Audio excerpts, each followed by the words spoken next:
為咗要減少棄養嘅寵物咧遭到人道毀滅啊，三藩市動物管制福利委員會喺今年7月咧就提案，主張禁止販賣魚以外嘅寵物。市參議會將會喺出年1月進行表決，咁樣嘅提案係咪合理呢？仲有待爭議，但係都凸顯咗寵物棄養問題嘅嚴重性。咁其實咧喺灣區咧亦都有好多人士咧，佢哋係愛護動物嘅，佢哋都長期去用自己嘅方式嚟到默默咁樣去幫助嗰啲棄養嘅動物。咁喺今日嘅家有寵物嘅專題裏邊呢，我哋就帶大家去認識下呢啲人士。江良偉報道。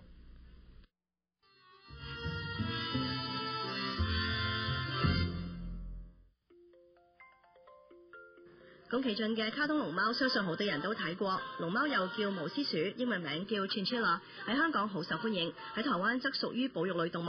網上幾有名氣嘅龍貓達人金妮話，養龍貓好容易上癮，有咗一隻就會養第二隻。每一隻都有完全不同的個性，然後它們算是體積蠻小，它們是夜行動物。當我白天上班，它們在家睡覺，我下班的時候它們出來，並不需要很多的照顧。他在怕，在怕，他們其實很膽小。今年係加州龍貓協會嘅義工寄養媽媽，照顧被拋棄同受虐待嘅龍貓。佢話毛色靚嘅龍貓一隻可以買到500蚊美金。雖然睇中呢一點，搏命繁殖，點知遇上經濟衰退。呢2年龍貓唔再好賣，被拋棄嘅越嚟越多。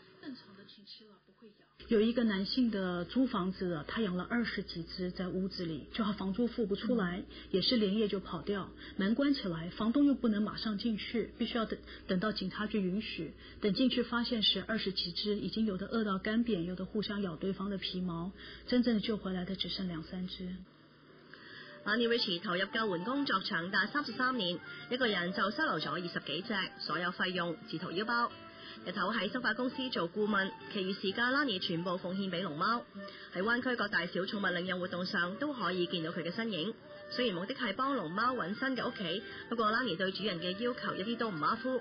想領養嘅人必須要先上2個鐘頭嘅堂，學習點樣照顧龍貓。Lani 話：靚嘅龍貓幾乎都能夠揾到新嘅屋企，但一啲傷殘或者係患病嘅龍貓就無人問津。And they can never be adopted out. And then we hope is that some chinchilla person who's already got 1 or 2 chins will just take one and give it a forever home, living with its problems.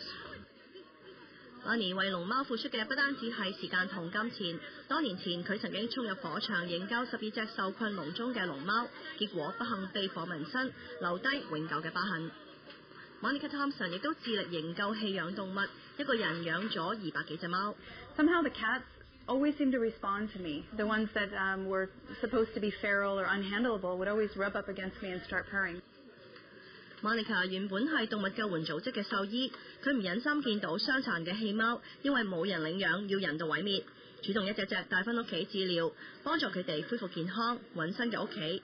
2003年佢創立咗非牟利嘅 Nine Lives 基金會。I really try to take the ones that just need a little extra. They just need a little TLC, they need a little medical help, and then they can be put up for adoption. Nine Lives 係全灣區少數願意接收傷殘病貓嘅收容中心，舉凡罹患愛滋、斷腳、盲眼嘅貓，佢都願意收留。收容中心佔地5000尺，目前有超過200隻貓。房租、貓砂、貓糧同僱員嘅開支，一個月費用高達3萬蚊美金，全部由佢自立嘅寵物醫院負擔。過去6年嚟 ，Monica 幫助超過4000隻貓揾到新屋企，冇人領養嘅貓就可以永遠住喺度。不過 Monica 知道嗰啲連佢都唔能夠收留嘅貓，只有死路一條。We probably have more than 100 requests a day, and there are days we can't take any because we're too full. Hundreds of cats every day in the Bay Area are euthanized because no one comes for them. So we really encourage people not to go to pet stores, not to buy cats, purebred cats, but to go to a rescue or go to a humane society and take one that's already waiting. 再點努力，個人嘅力量畢竟有限。Monica 同 Lani 都認為要真正改善寵物棄養嘅情形，仲要靠眾人嘅力量。When you buy a pet or you adopt an animal, it is for a until death do us part commitment. And you have to think about that. 26台記者江良偉報道。No-Kill Advocacy 中心估計，全美一年撲殺近5萬隻動物，收容所內每10隻狗當中就有5隻遭到人道毀滅。咁而10隻貓裏邊呢，就有7隻咧係遭到撲殺嘅。